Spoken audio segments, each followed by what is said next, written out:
حضرت سیدنا ابو محمد حسن بن علی بن ابی طالب رضی اللہ تعالیٰ عنہما سے مروی ہے، وہ فرماتے ہیں کہ میں نے شہنشاہ خوش خصال پیکر حسن و جمال صلی اللہ علیہ وآلہ وسلم سے یہ بات یاد کی ہے کہ جو چیز تجھے شک میں ڈالے اسے چھوڑ دیں، اور جس میں شک نہ ہو اسے اختیار کر۔ بے شک سچائی میں سکون قلب ہے، اور جھوٹ شک و تہمت کا موجب ہے۔ امام شرف الدین حسین بن محمد بن عبداللہ رحمۃ اللہ القوی فرماتے ہیں، حدیث پاک کا مطلب یہ ہے کہ جب کسی چیز میں تمہیں شک ہو جائے تو اسے چھوڑ کر وہ کام کرو جس میں کوئی شک نہ ہو۔ حدیث شریف کے الفاظ کی تشریح کرتے ہوئے فرماتے ہیں، جب تمہارا نفس کسی کام کے بارے میں شک میں پڑ جائے تو اسے چھوڑ دو، کیونکہ مومن کا نفس سچی بات پر مطمئن ہوتا ہے، اور کسی کام پر نفس کا مطمئن نہ ہونا اس کام کے باطل ہونے کی دلیل ہے۔ لہٰذا اس کام کو کرنے سے بچو، اور کسی کام پر نفس کا مطمئن ہو جانا اس کام کے صحیح ہونے کی دلیل ہے، لہٰذا اس کام کو کر لو۔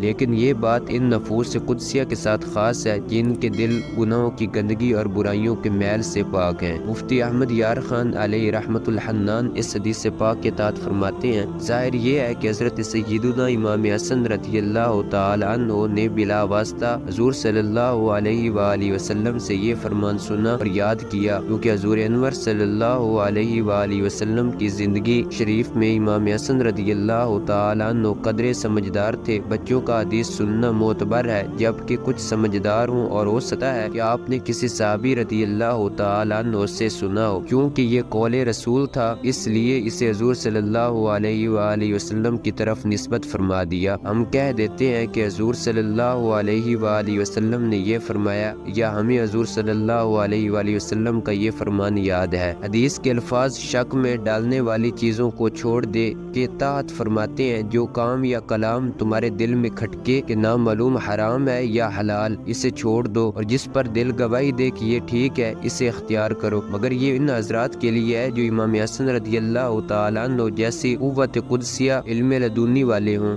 جن کا فیصلہ قلب و کتاب و سنت کے مطابق ہو۔ عام لوگ یا جو نفسانی شیطانی وہمیات میں پھنسے ہوں، ان کے لیے یہ قاعدہ نہیں ہے۔ بعض لاپرواہ لوگ قطعی حراموں میں کوئی تردد شک نہیں کرتے، اور بعض وہم پرست جائز چیزوں کو بلا وجہ حرام و مشکوک سمجھ لیتے ہیں، ان کے لیے یہ قاعدہ نہیں ہے۔